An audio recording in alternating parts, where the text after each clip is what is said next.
वाले हैं micro bodies topic के बारे में। तो चलिए स्टार्ट करते हैं। बहुत छोटा टॉपिक है वैसे ये, ठीक है।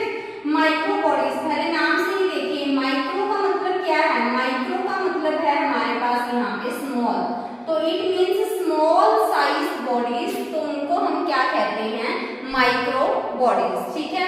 तो अभी देखिए कि जो माइक्रो बॉडीज होती हैं ये होती क्या हैं। जो माइक्रो बॉडीज है ना, स्मॉल साइज बॉडीज होती हैं जो कि डेवलप होती हैं किस सेल ऑर्गेनल से, ये डेवलप होती हैं गाइस ईआर से, यानी कि ईआर से बनते हैं, ये ईआर से डेवलप हुए हैं।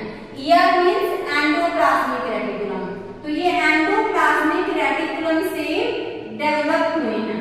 और ये मिलेंगे कहाँ पे गाइस, ये आपको देखने को मिलेंगे in case of eukaryotic cell. तो यूकैरियोटिक सेल के केस में आपको देखने को मिल जाएंगे क्या, माइक्रो बॉडीज, ठीक है। तो अभी देखिए कि जो यूकैरियोटिक सेल के अंदर जो माइक्रो बॉडीज प्रेजेंट होती हैं वो माइक्रो बॉडीज कितने टाइप की होती हैं। तो कितने टाइप की माइक्रो बॉडीज बेसिकली प्रेजेंट रहेंगी। तो माइक्रो बॉडीज गाइस कितने टाइप की होती हैं, 3 टाइप्स की। कितने टाइप्स की, 3 टाइप्स की। नोट कीजिए कि कौन से 3 टाइप्स की माइक्रो बॉडीज आपको यूकैरियोटिक सेल के अंदर देखने को मिल जाती हैं। तो फर्स्ट वन आप नोट कीजिए, पहले नोट कीजिए स्फीरोसोम, स्फीरोसोम। सेकंड नोट कीजिए आप ग्लाइयोक्सिसोम। थर्ड है हमारे पास परऑक्सिसोम। तो ये 3 टाइप की माइक्रो बॉडीज हैं जो कि एक यूकैरियोटिक सेल के अंदर देखने को मिल जाती हैं, ठीक है। तो अभी देखिए कि क्या ये जो माइक्रो बॉडीज हैं, ठीक है, एक सेल ऑर्गेनल तो है नो डाउट, क्या इनके अराउंड मेम्ब्रेन होती है, आपके माइंड में डाउट होगा। जैसे आपको पता है कि जो लाइसोसोम है वो सिंगल मेम्ब्रेन सेल ऑर्गेनल है, ठीक है। इन दिस सेम वे अगर मैं आपसे बात करूं, mitochondria double membrane cell organelle है, plastid double membrane cell organelle है। तो आपके माइंड में भी डाउट होगा ना कि क्या जो माइक्रो बॉडीज हैं इनकी मेम्ब्रेन का क्या सीन है ना, कि इनकी मेम्ब्रेन होती भी है, सिंगल मेम्ब्रेन है या फिर डबल मेम्ब्रेन है। तो आप ध्यान दीजिएगा इस चीज को कि जो माइक्रो बॉडीज हैं ये सिंगल मेम्ब्रेन स्ट्रक्चर है, ठीक है, यानी कि इनकी अराउंड सिंगल मेम्ब्रेन प्रेजेंट होती है। तो चलिए सबसे पहले अभी हम पढ़ते हैं स्फीरोसोम के बारे में। स्फीरोसोम, तो स्फीरोसोम एक ऐसा माइक्रो बॉडी है, ठीक है, जो प्रेजेंट होंगे यूकैरियोटिक सेल के केस में, नो डाउट। अभी मैंने यहाँ पे राइट किया कि जो ये तीनों माइक्रो बॉडीज है ना ये यूकैरियोटिक सेल में होती हैं, बट जो स्फीरोसोम है वो यूकैरियोटिक सेल्स में तो होते हैं, बट यूकैरियोटिक सेल में भी ओनली प्लांट सेल के अंदर ही प्रेजेंट रहेंगे। तो ये प्रेजेंट होते हैं only in case of plant cell. तो ये प्लांट सेल के केस में ही प्रेजेंट होते हैं क्या, स्फीरोसोम, ठीक है। और जो स्फीरोसोम है इसकी डिस्कवरी किसने की थी गाइस, स्फीरोसोम की डिस्कवरी की थी पर्नर नाम के साइंटिस्ट ने, ठीक है। और जितनी जो ये माइक्रो बॉडीज हैं, जैसे कि अभी हम स्फीरोसोम के बारे में पढ़ रहे हैं, है ना, तो ये जो माइक्रो बॉडीज है ना, ये माइक्रो बॉडीज एक टाइप के वैक्यूल्स ही हैं, ठीक है, कि कुछ टाइप के वैक्यूल्स हैं वो माइक्रो बॉडीज ही होते हैं। कुछ वैक्यूल्स ऐसे होते हैं जिनके अंदर क्या प्रेजेंट है, एंजाइम, ठीक है। और अगर वो एंजाइम क्या है, एसिड हाइड्रोलिटिक एंजाइम, तो कुछ वैक्यूल्स ऐसे भी होते हैं जिनके अंदर एसिडिक हाइड्रोलिटिक एंजाइम प्रेजेंट होते हैं। और जो ये एसिड हाइड्रोलिटिक एंजाइम है ये किसमें हेल्प करेंगे, ये हेल्प करेंगे गाइस किसके अंदर, डाइजेशन के अंदर। किसमें हेल्प करते हैं, डाइजेशन के अंदर। तो इट मींस स्फीरोसोम तो एक ऐसा वैक्यूल जिसके अंदर एसिडिक हाइड्रोलिटिक एंजाइम प्रेजेंट हैं, तो वो एंजाइम डाइजेशन में हेल्प करते हैं। तो इसी वजह से जो स्फीरोसोम होते हैं उनको क्या कहा जाता है, उनको लाइसोसोम तो कहा जाएगा। क्यों कहा जाएगा लाइसोसोम, क्योंकि उनके अंदर गाइस एसिडिक हाइड्रोलिटिक एंजाइम होते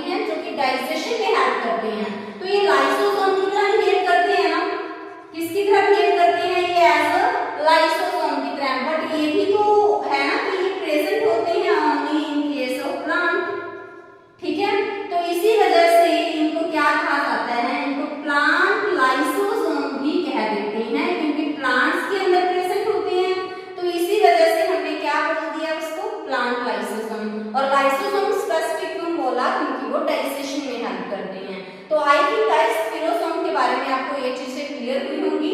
और नेक्स्ट स्लाइड के अंदर हम ग्लाइकोसिसोम्स और पेरोक्सिसोम्स के बारे में पढ़ेंगे। हाँ जी, सेकंड माइक्रो बॉडीज देखिए, दैट इज ग्लाइकोसिसोम।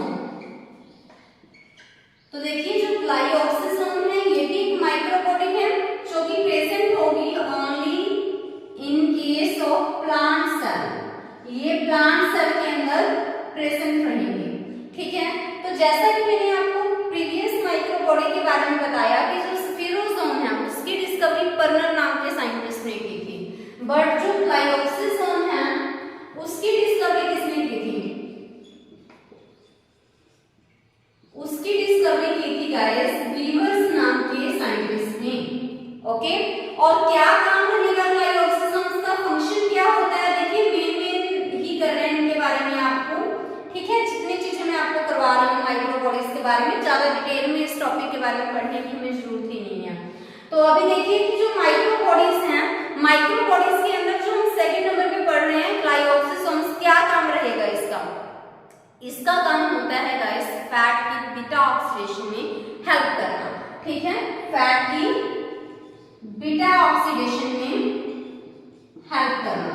तो यानी कि जो ग्लाइकोसिसोम है उसका काम रहेगा help in the beta oxidation of fat, ठीक है। मान लीजिए कि अगर हमारे पास फैट क्या है, स्टोर्ड फूड की फॉर्म में फैट प्रेजेंट है इन केस ऑफ प्लांट, ठीक है। तो एट दैट टाइम जो ग्लाइकोसिसोम है वही क्या काम करेगा? ग्लाइकोसिसोम्स का ही काम होगा कि वो फैट को कन्वर्ट करेंगे किसके अंदर? वो फैट को कन्वर्ट करेंगे कार्बोहाइड्रेट के अंदर, ठीक है। ये क्या है गाइस? नॉन कार्बोहाइड्रेट सब्सटेंस, और यहाँ पे क्या मिल रहे हैं? कार्बोहाइड्रेट। तो जब भी नॉन कार्बोहाइड्रेट सबस्ट्रेट से क्या मिले? कार्बोहाइड्रेट सबस्ट्रेट मिले, इसको हम क्या बोलते हैं? उस प्रोसेस को हम बोलते हैं ग्लूकोनियोजेनेसिस, ठीक है। तो ये था गाइस ग्लाइकोसिसोम्स के बारे में। नेक्स्ट देखिए आप पेरोक्सिसोम। पेरोक्सिसोम्स के बारे में गाइस ध्यान रखिए कि जैसे ग्लाइकोसिसोम है, स्पिरोसोम है, वो तो एक ऐसे सेल ऑर्गेनल है जो कि सिर्फ प्लांट सेल के अंदर ही प्रेजेंट होते हैं, बट जो पेरोक्सिसोम्स हैं ये प्लांट और एनिमल सेल दोनों के अंदर ही प्रेजेंट होते हैं, ठीक है। Present in case of plant cell as well as animal cell। ये प्लांट सेल और एनिमल सेल दोनों के अंदर ही प्रेजेंट होते हैं, ठीक है।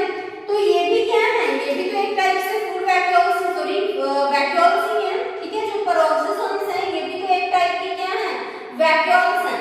तो जिनके अंदर क्या प्रेजेंट होंगे? एंजाइम्स प्रेजेंट होंगी, और मेनली जो एंजाइम इनके अंदर प्रेजेंट होते हैं वो कौन-कौन से होते हैं? एक तो होता है कैटालिस, दूसरा होता है गाइस ऑक्सीडेज। ये टू मेन टाइप के एंजाइम्स हैं जो कि पेरोक्सिसोम्स के अंदर प्रेजेंट होते हैं, ठीक है। और जो पेरोक्सिसोम्स हैं इसकी डिस्कवरी किसने की थी? रॉडिन नाम के साइंटिस्ट ने, ठीक है। तो अभी आप देखिए कि जो कैटालिस है और ऑक्सीडेज है इनका क्या काम होता है, ठीक है। इतना तो आपको क्लियर है कि जो पेरोक्सिसोम है एक ऐसे माइक्रो बॉडीज है जो प्लांट और एनिमल दोनों के अंदर प्रेजेंट है, और इसके अंदर जो दो टाइप के स्पेसिफिक एंजाइम रहेंगे that is catalyst and oxidase. इनका क्या काम होता है? आप देखिए कि जो कैटालिस है, कैटालिस क्या काम करेगा? कैटालिस का काम क्या होगा? अमीनो एसिड को या फिर यूरिक एसिड को किसके अंदर कन्वर्ट करना काम रहेगा कैटालिस का? ये कन्वर्ट करेंगे उसको हाइड्रोकार्बन में, प्लस उसको कन्वर्ट करेंगे हाइड्रोजन परऑक्साइड में, ठीक है। किसका काम है ये है कैटालेज एंजाइम का काम, कि अमीनो एसिड को या फिर यूरिक एसिड को वो कन्वर्ट कर देते हैं हाइड्रोकार्बन में, plus H2O means hydrogen peroxide. और जो ये हाइड्रोजन परऑक्साइड है ये टॉक्सिक है बॉडी के लिए, तो इस टॉक्सिक सब्सटेंस को किसमें कन्वर्ट करना जरूरी है? इस टॉक्सिक सब्सटेंस को कन्वर्ट करना जरूरी है किसके अंदर? ही कोई लेस टॉक्सिक सब्सटेंस इससे बन जाए, ठीक है, क्योंकि टॉक्सिक सब्सटेंस तो काफी ज्यादा हमारे लिए डेंजरस रहेंगे, तो इस टॉक्सिक सब्सटेंस को कन्वर्ट करेंगे किसके अंदर, लेस टॉक्सिक सब्सटेंस के अंदर। तो किसकी हेल्प से, तो देखो जो ये हाइड्रोजन पेरोक्साइड है इसकी ऑक्सीडेशन होगी किसकी प्रेजेंस में, ये होगी ऑक्सीडेज एंजाइम की प्रेजेंस में। तो फिर क्या मिलेगा, एक लेस टॉक्सिक सब्सटेंस मिलेगा, ठीक है। तो ये काम किसका रहेगा, ऑक्सीडेज का। तो आई थिंक गाइस आपको पेरोक्सिसम, क्लाइरोसिसम और स्पिरोसम के बारे में कोई डाउट नहीं होगा, आपको ये सारा टॉपिक क्लियर हुआ होगा। Thank you, have